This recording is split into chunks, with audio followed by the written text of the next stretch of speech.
When I grew up at the age of 6, my family broke up.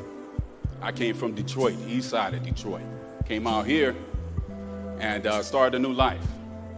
Okay, there was a lot of atrocities that go on. I can go the long story. Everybody got theirs. Okay, I'm not trying to go into all of that. But the bottom line was my pops wasn't there. I would see men, they looked like my dad. I missed him. I would want to talk. He wasn't available. It's okay, cool. I grew up, very masculine kid.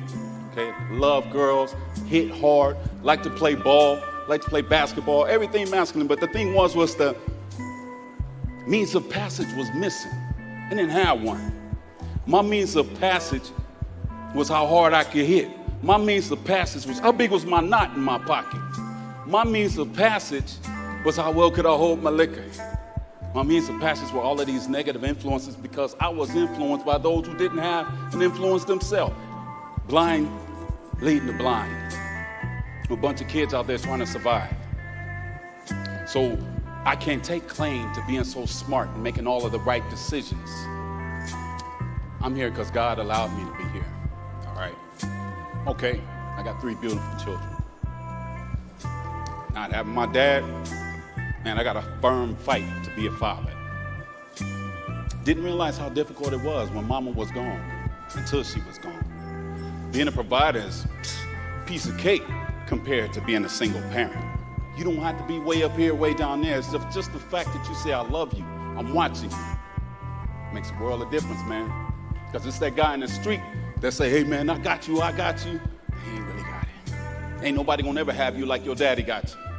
When you love your child and you understand the pains of life, you will fight. And I ask all of you, men, stand up, be fathers. And this will change tomorrow, I promise you. Thank you.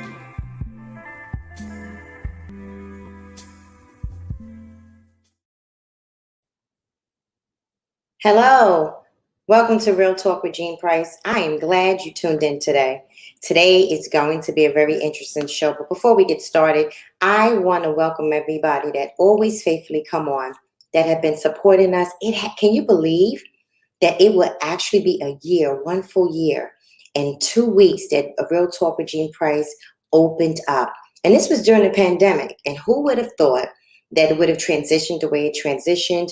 Oh my goodness, so many wonderful things have happened with Real Talk, so many great guests, so many wonderful topics, so much information have come forth just based on Real Talk. And I just want to let everybody that supports every Wednesday at 6:30, whether you watch it later, whether you watch it now, we want to take this opportunity to thank you. But we have some wonderful things that are going to be coming up very shortly. We have a new face of Real Talk that's going to be coming up. We want you to stay tuned as we prepare, as the summer is coming in, as the fall is going to be fastly approaching us. Real Talk is going to be doing some more great things. We're going to have more great topics, things that you want to talk about. One of the things I am interested in is whether or not you have something that you want us to bring forth to you, so you will know exactly, some of the things we're talking about. Somebody just wrote in the chat, Joanne wrote, I would love to connect with you. Yes, Joanne, I don't know who you are, but it is such a pleasure to meet you this evening today. Thank you for joining me today on Real Talk. I would like to connect with you as well. I want you, Joanne, if you can, I want you to put something in the chat tonight. I want you to write what's something you would like for us to talk about.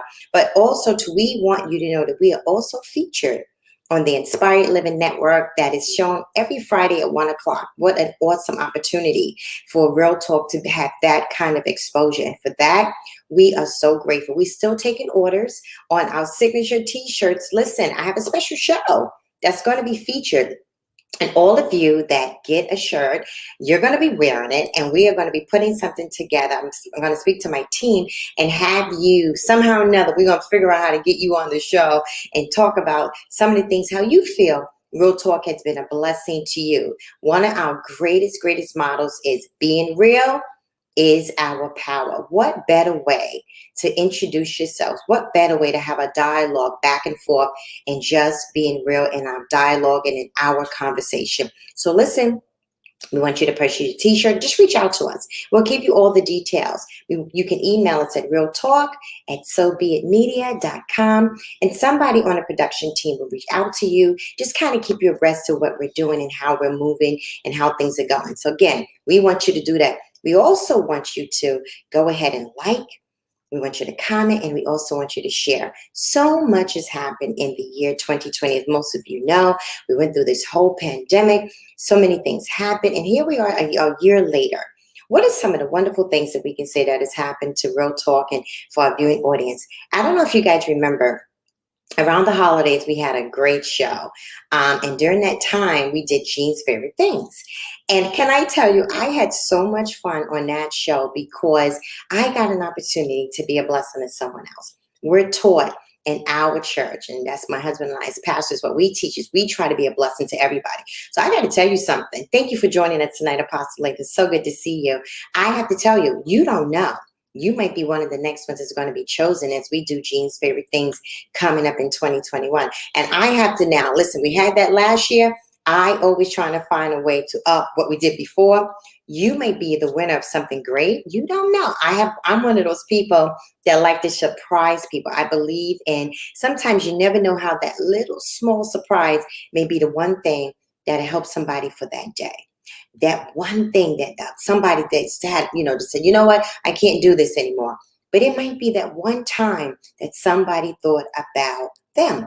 And that's what I believe Real Talk is really all about, thinking about someone else. There is a motto that the Lord gave me a couple of years ago, and it says, the best that you will ever be is what we allow each other to become. And I copywrote that, and I carry that as my signature wherever I go, whenever I'm speaking to women's events or any type of event. Because think about this for a second. The best that I'm going to be is what you allow me to become, and vice versa. And the reason why that is so important is because I believe in the platform of getting under each other, supporting each other, letting somebody else know, we're not perfect. But it's great to know that, you don't have to be perfect, but you can just be a support to somebody else. And I think we're missing that element in the world today, that so many people are striving to be like other people. I think one of our bishops, I think it was Bishop Wesley Knight, preached a message one time, and he said, you can be a bad copycat of trying to be an original. God made all of us original. We're all ourselves. I can't be you, but you also can't be me. But the beautiful part about it is that I can support you in who you are, just like I thank God that people support me in who I am. So those are some of the things we have coming up, and I am so looking forward to the wonderful things that Real Talk is going to be doing. We are actually planning some other events that's going to be coming up in 2021. Listen, it's going to be a year, so we have to celebrate. Another reason why we're going to celebrate is too that it has been a year, a little more than a year, that I actually came through having a major stroke, and for that I'm still grateful. And I tell my church all the time, y'all might get tired of me talking about this, but listen, the Bible tells us we overcome by the blood of the Lamb and the words of our testimony. I will never stop giving God thanks for pulling me through such a traumatic experience in my life. I sit here today free from any type of residue from the stroke. I sit here free from the clot that they found in my head out of nowhere. I sit here as a child of God, giving God praise for what he did. I did not have to be here. It could have been that my husband and my children, I could have been gone. So that's why Real Talk is so special to me, because when the Lord told me to change the face of it, I decided to say, I asked God about it. What is it that you wanted me to say?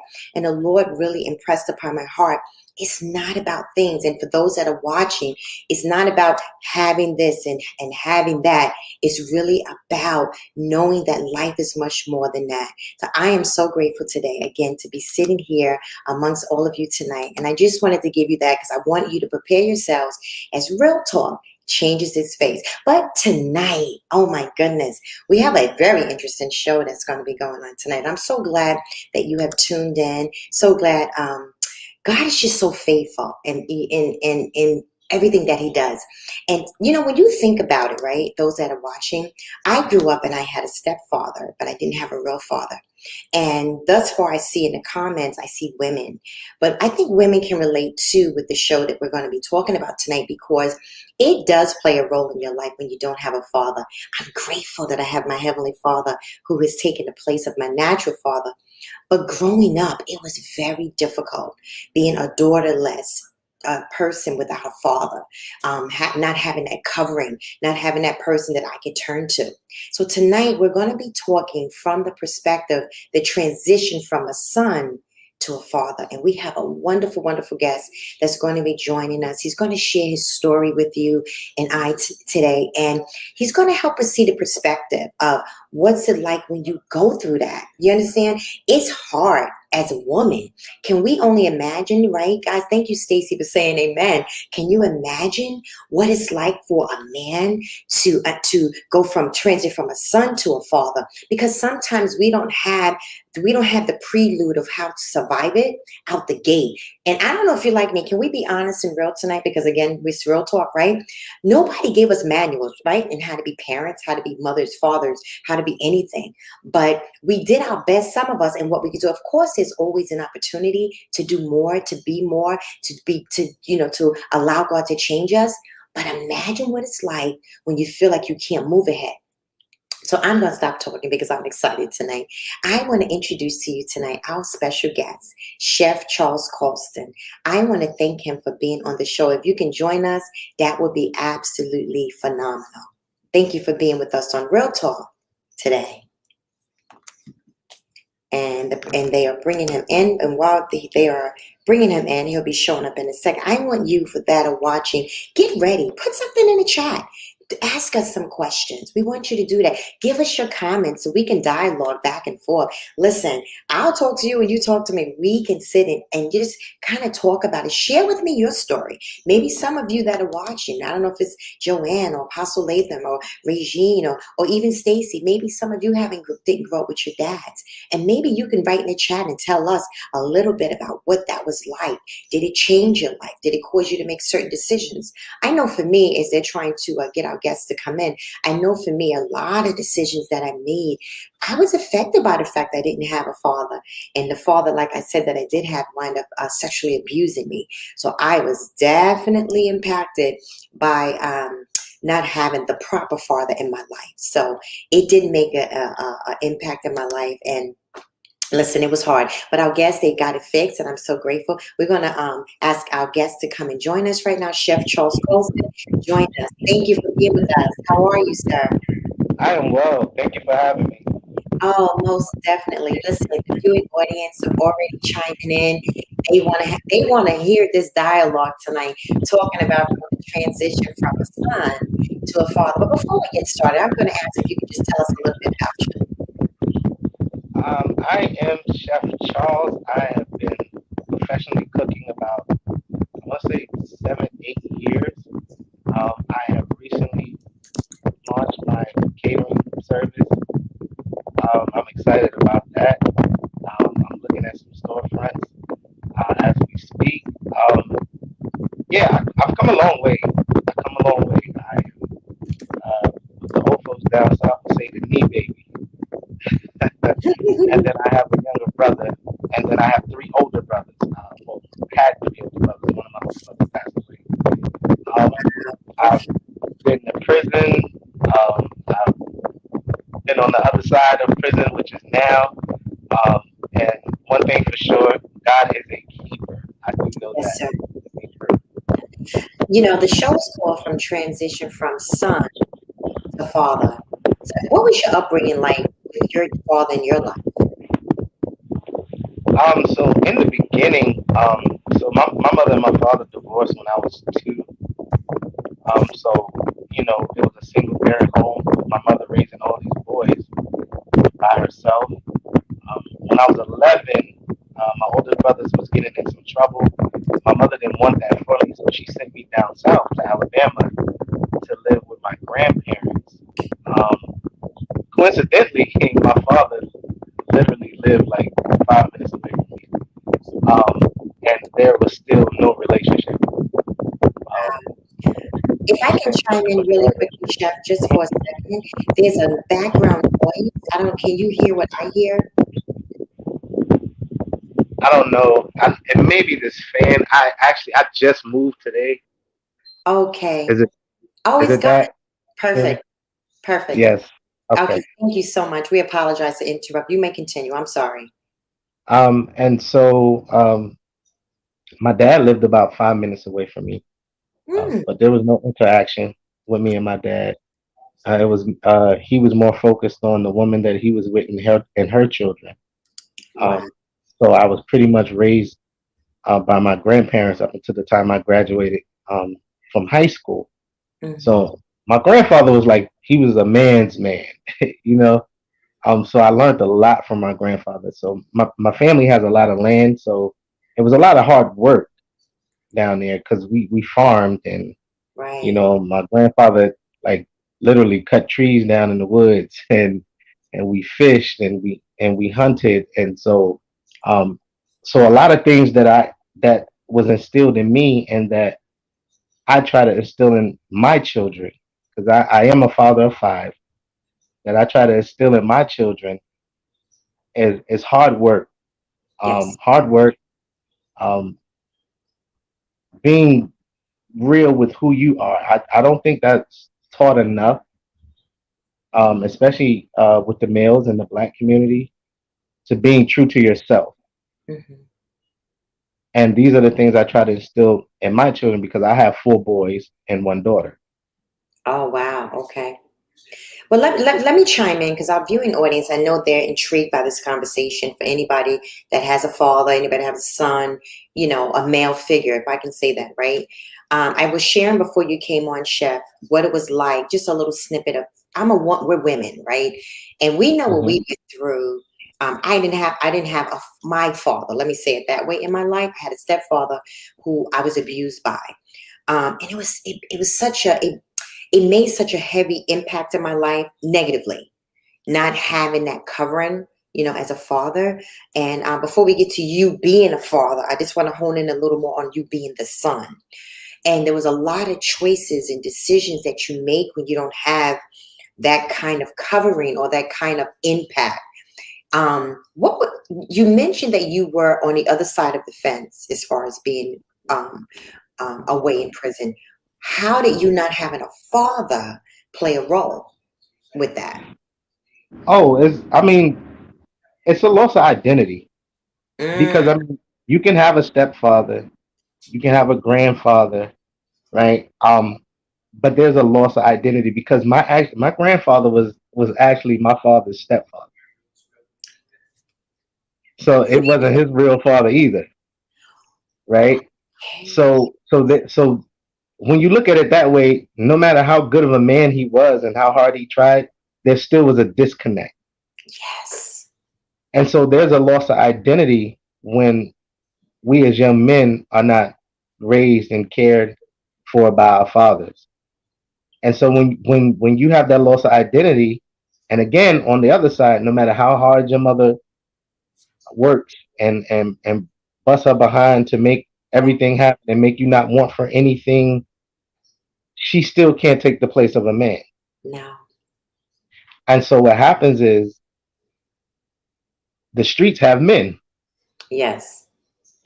They may not have the same morals and values that you would like for them to have, but there are men in the streets. And so then the streets begin to raise you. And this is why you see so many young men, especially men of color, um, gravitate to that lifestyle. Mm, Because guess what? They're men. They may earn their living in the wrong way, mm, but they're men that take care of their family. hmm. You You know what I said mean? that's powerful, Chef.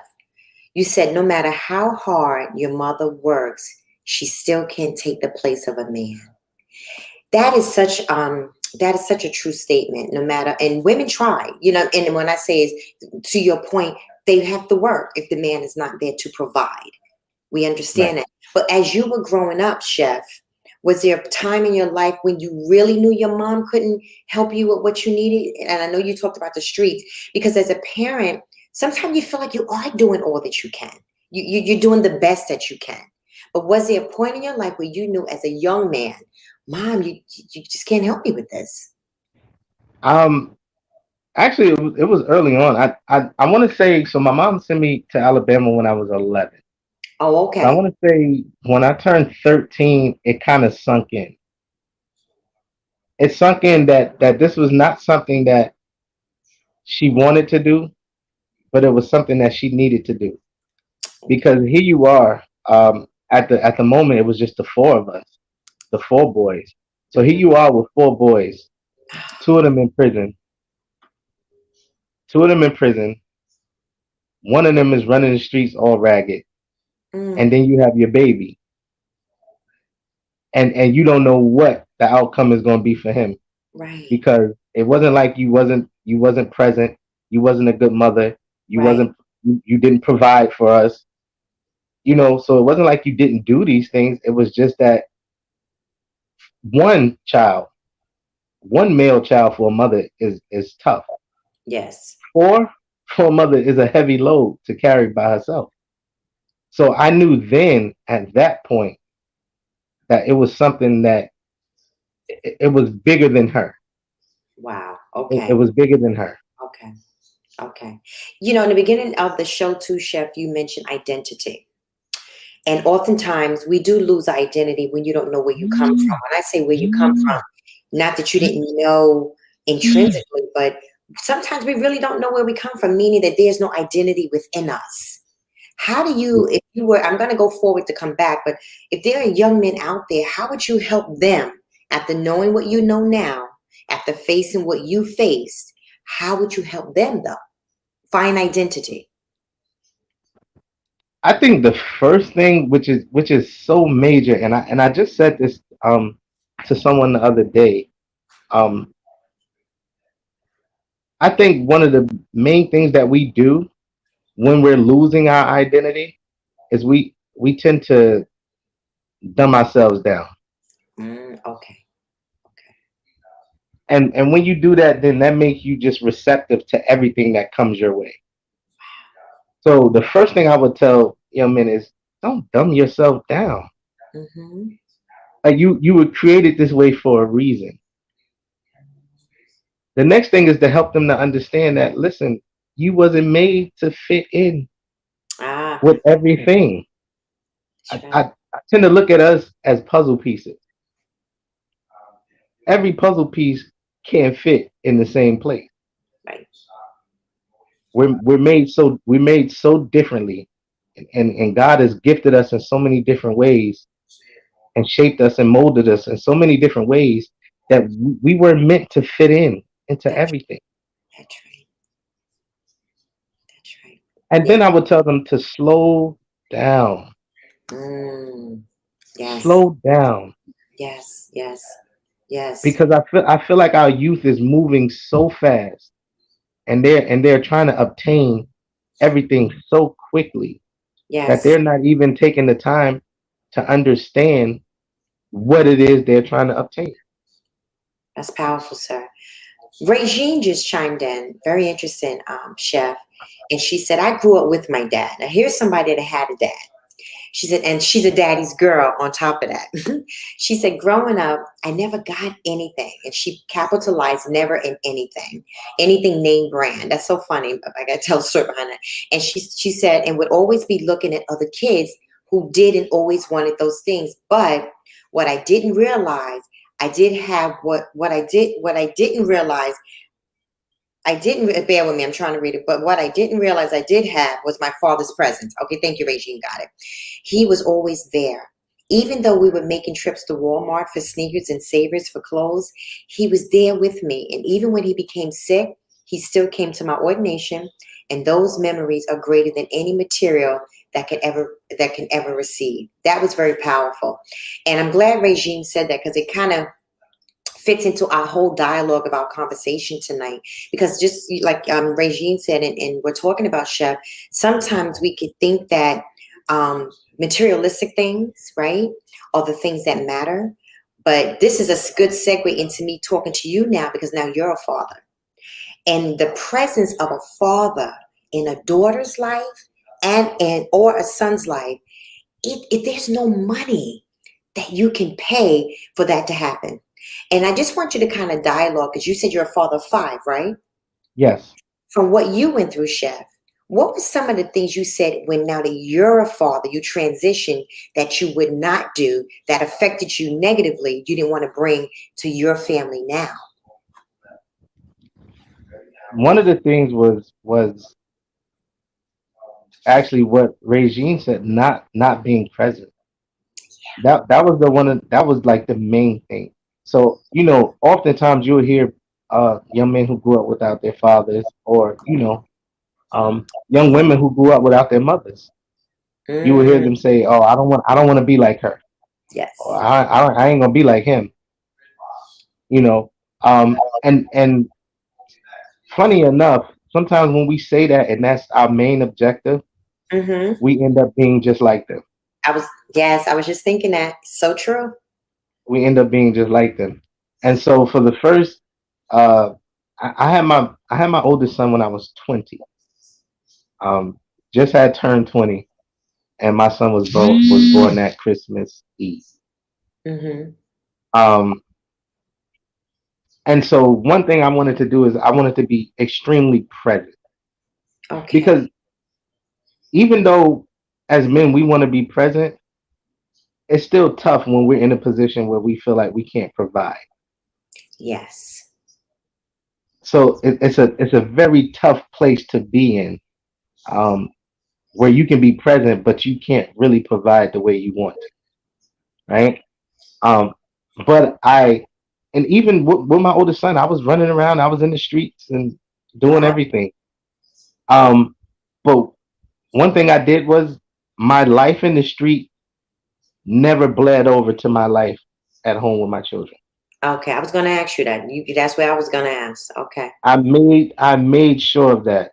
I Okay. made sure of that. So my children didn't know anything about me in the streets until some of their relatives told them when they Wow. was like 14, 15 years old.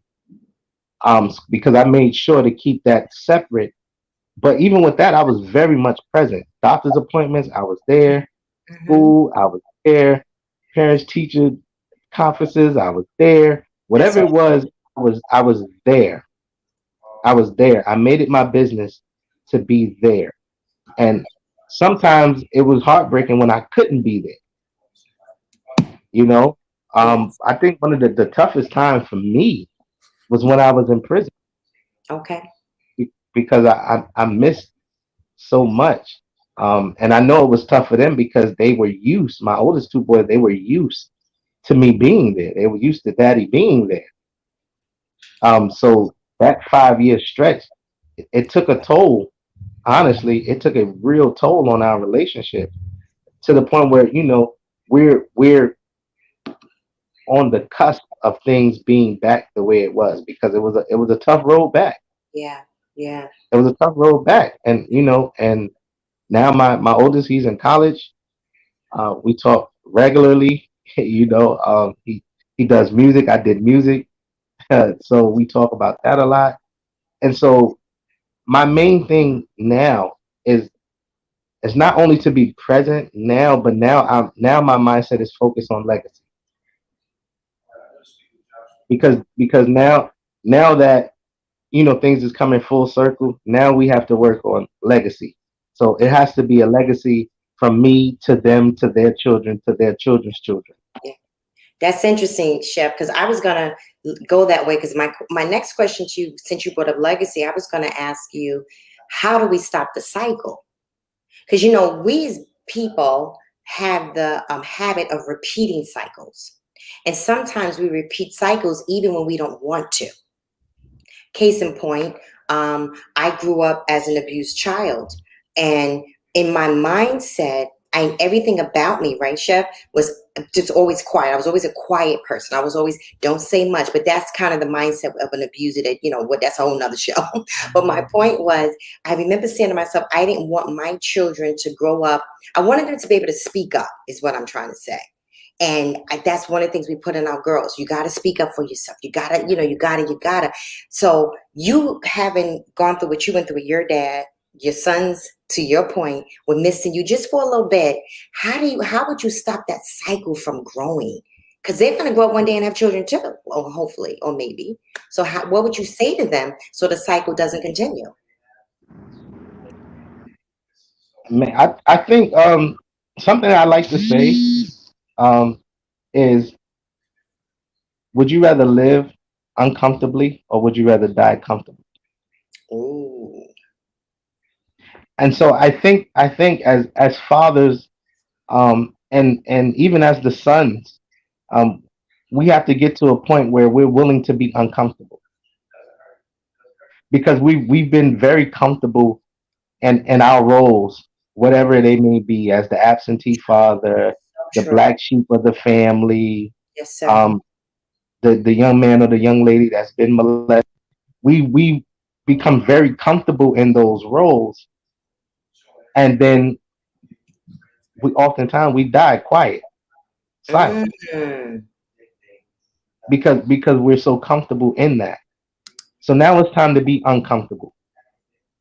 Once you get to a point where you're uncomfortable, then you'll get to the point where you'll make a stand.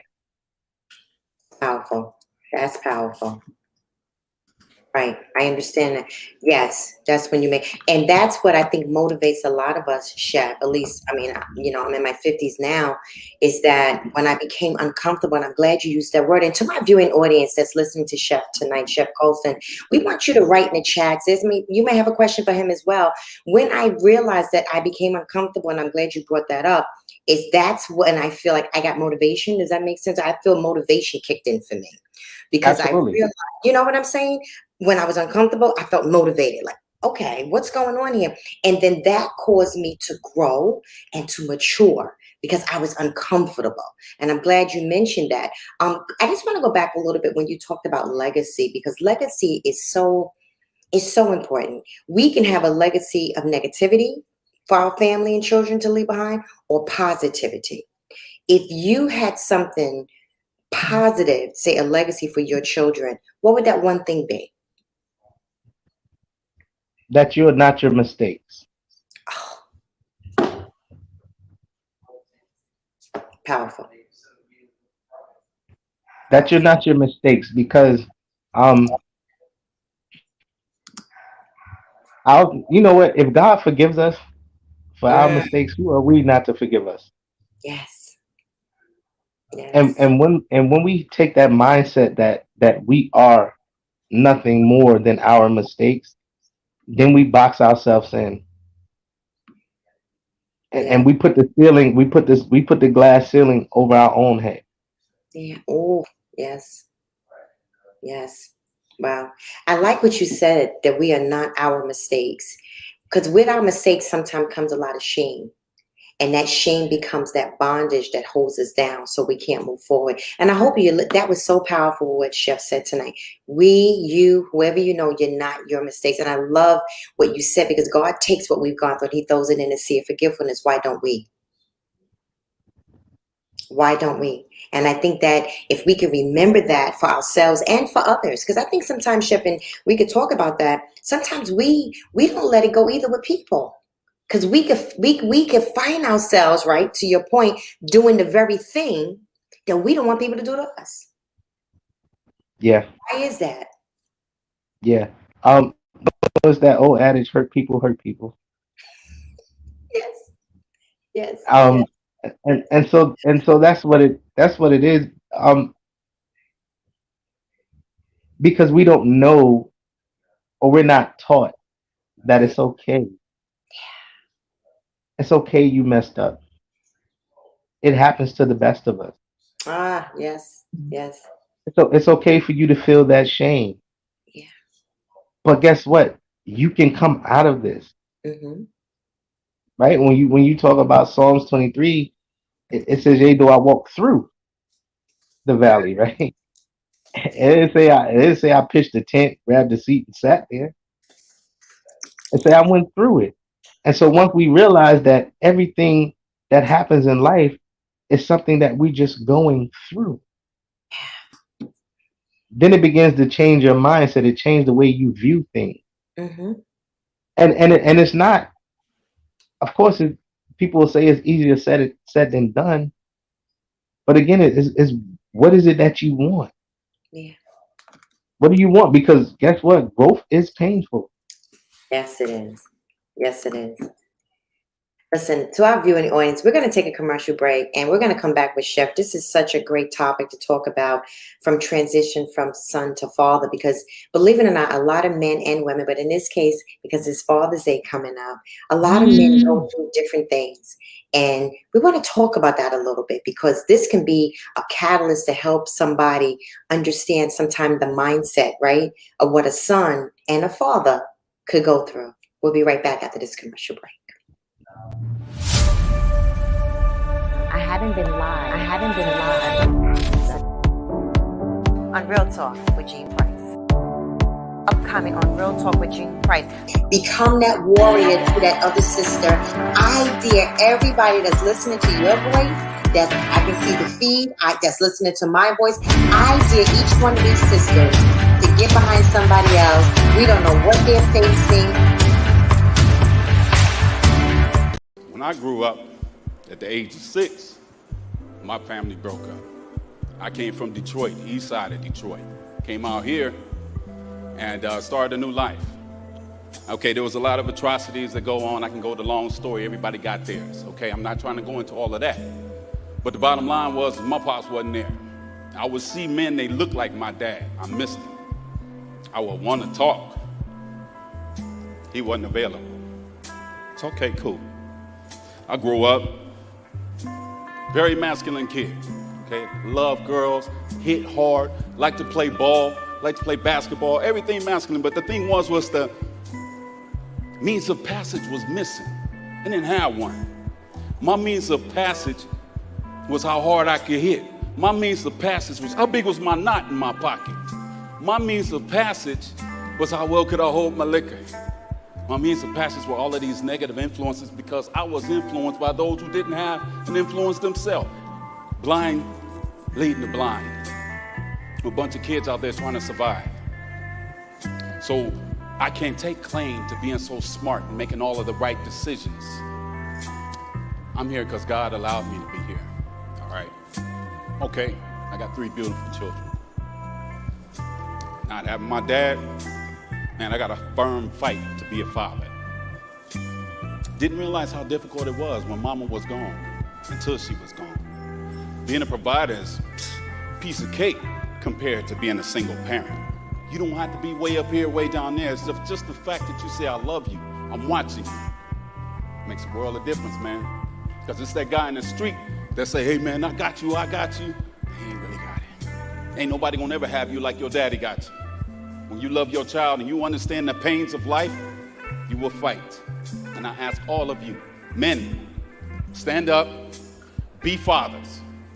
And this will change tomorrow, I promise you. Thank you.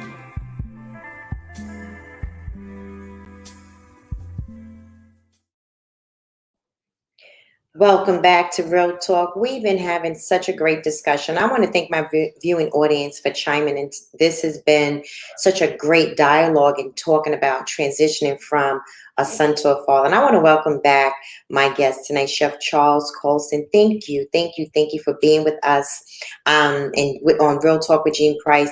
I love some of the statements that you said before we went to commercial break. And you said, it's okay not to be okay. Actually, Chandler Moore kind of has a song similar to that. Angie Rook said it was a powerful statement that you said, you are not your mistakes. That was very powerful when you said that. Stacy chimed in and said, we have to learn how to forgive. Forgiveness is such a great part of forgiving ourselves, right? And then and also forgiving others.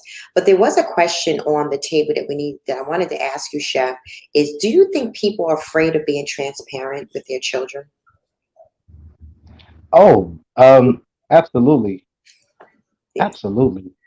And the thing about it is it's so detrimental to the Yes. growth of your child. Yes. Um, and you really don't realize it until your child has made a bad mistake. Mhm. And then it's like, well, dang, if I'd have told them about this, that, and the third, they'd have never went that way. Mm-hmm. Mm-hmm. You know what I mean? And of course, it's not that you got to tell your child every itty bitty piece of dirt that you've done, Mm-hmm. but there needs to be a level of transparency, um, because it affects the relationship. And when that transparency is not there, um, and I know we're talking about sons without fathers, um, and it affects that relationship because now sons begin to hate fathers. So true. So true. But then also sons begin to have disdain for the mother. Yes. Yes. Yes.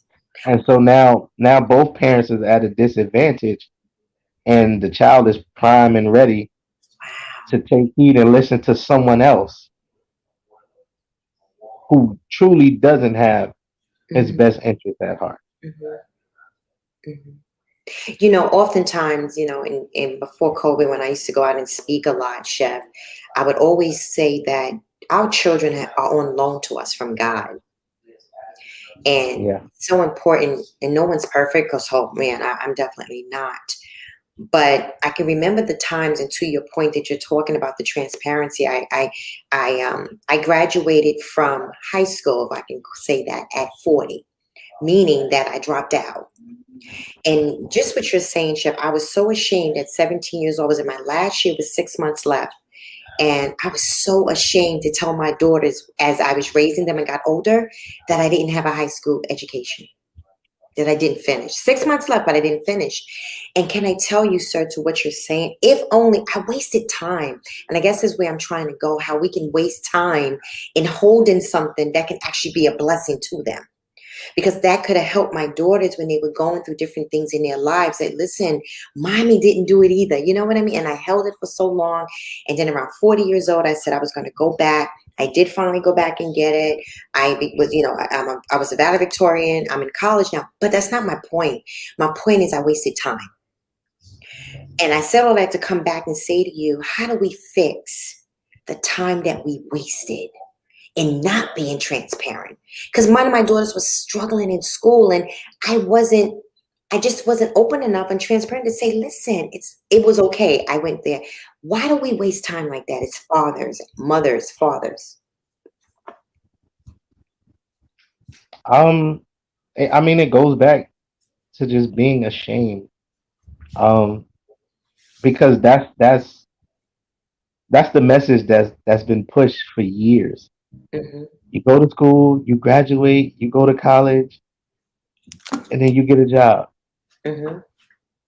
Like that's the message that's been like drilled in our brains. Right. Not the fact that what, college may not be for you, but use what God has put in your hand.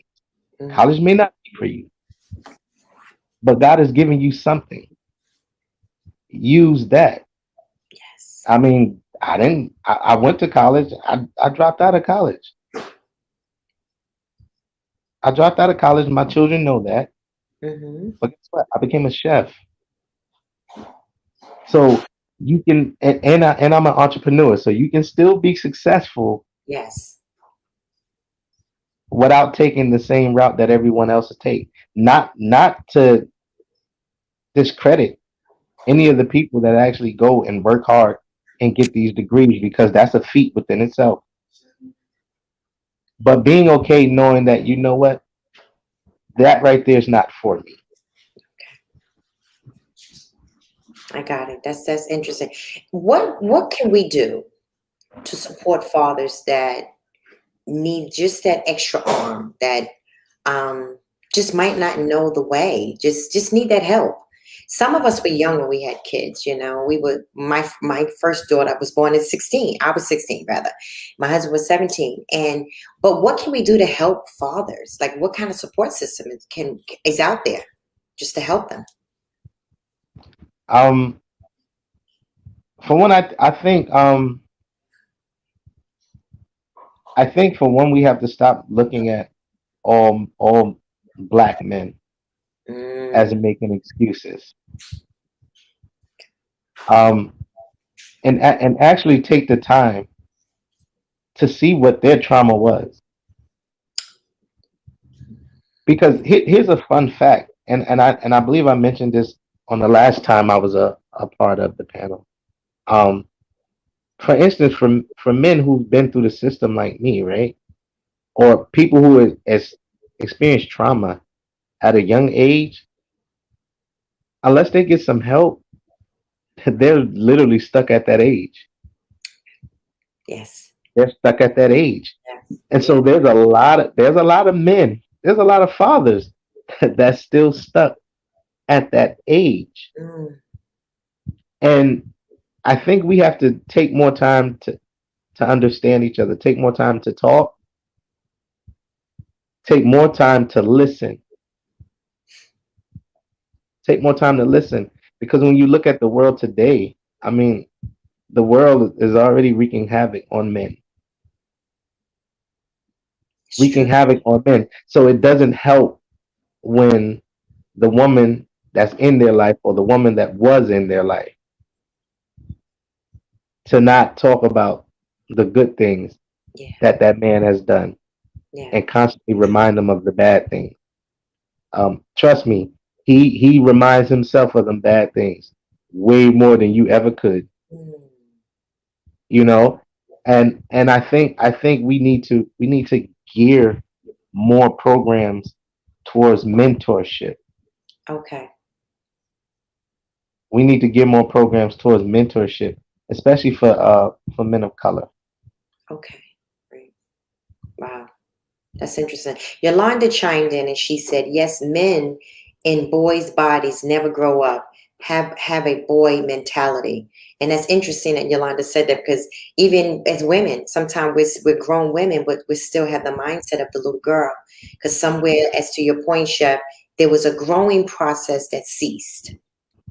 Yeah, To your point, mentorship would be such a great tool because it reactivates the growing process and the development in men, you know. And I love the fact of what you said about how sometimes, and I hope women are listening to me. And according to even what Chef said, sometimes we need to encourage. You know, we need to encourage. We need to let at least like I have a husband, I have brothers, I don't have any sisters. Need to encourage them and let them know no one's perfect. But thank God for the ones that are doing it. Thank God for the ones that are trying. And I think, and I not that I think I know that encouragement is the thing that goes a long way. So if you're listening to us tonight, ladies, if you have a son, if you have a husband, encourage them. Encourage them to keep going. Encourage them, as Chef was saying. Encourage them. You know, no one's perfect. Sometimes they need to hear the more positivity than they do the negativity. So another thing I absolutely. want to ask you about, Chef, what is the one important value that you now know that you want to instill in your children? A value, like if there was something of value that you wanted your children to know, what would you tell them? What would you instill in them?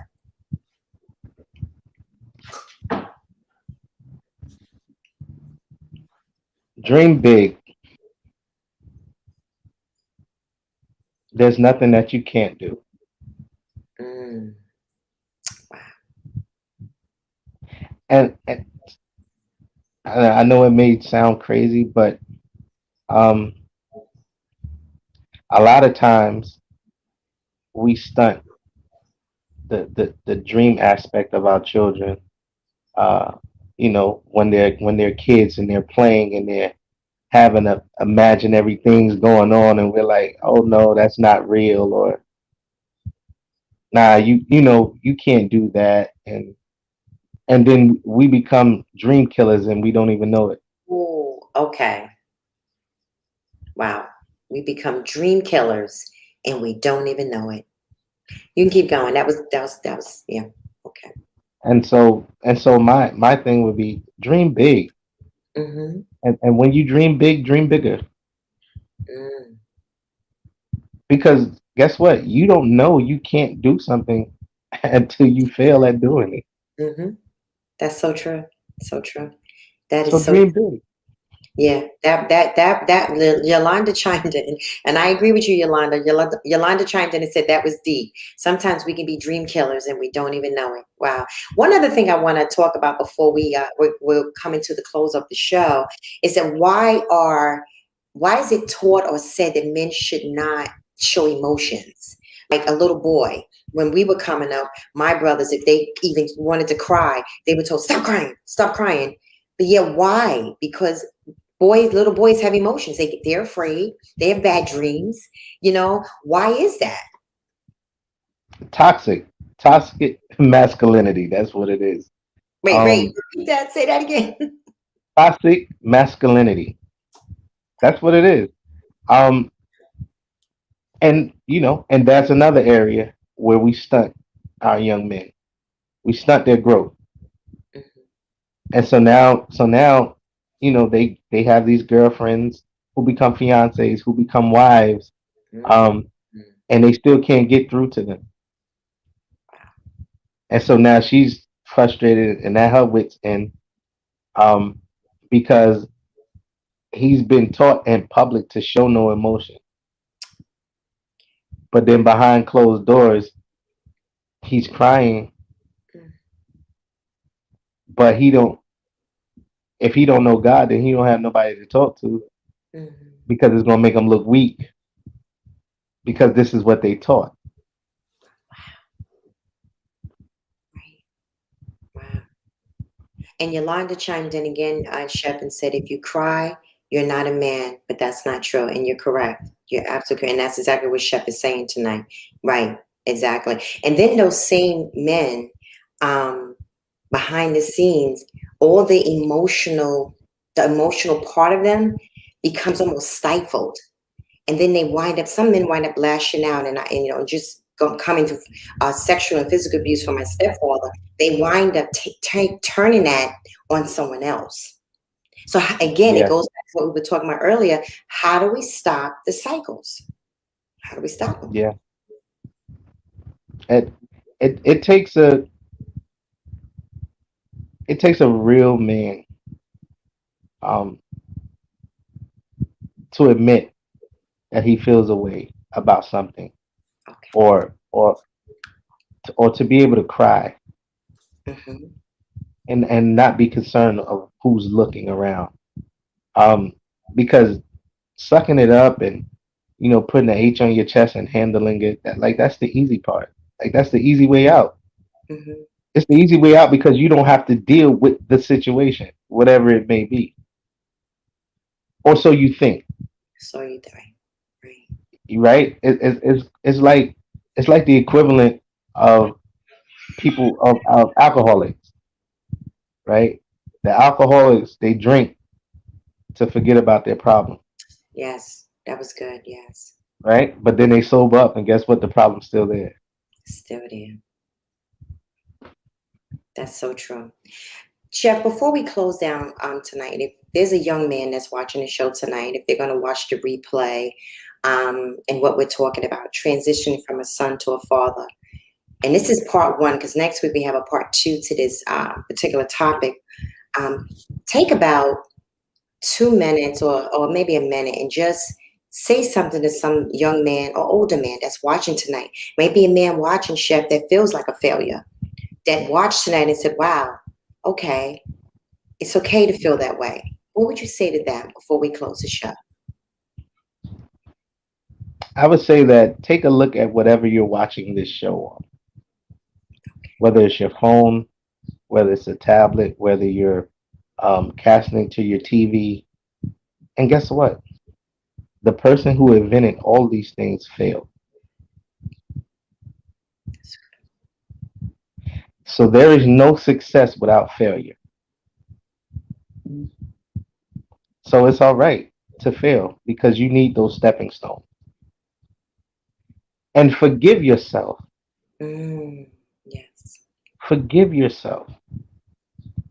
Because if you don't forgive yourself, you'll forever remain in bondage.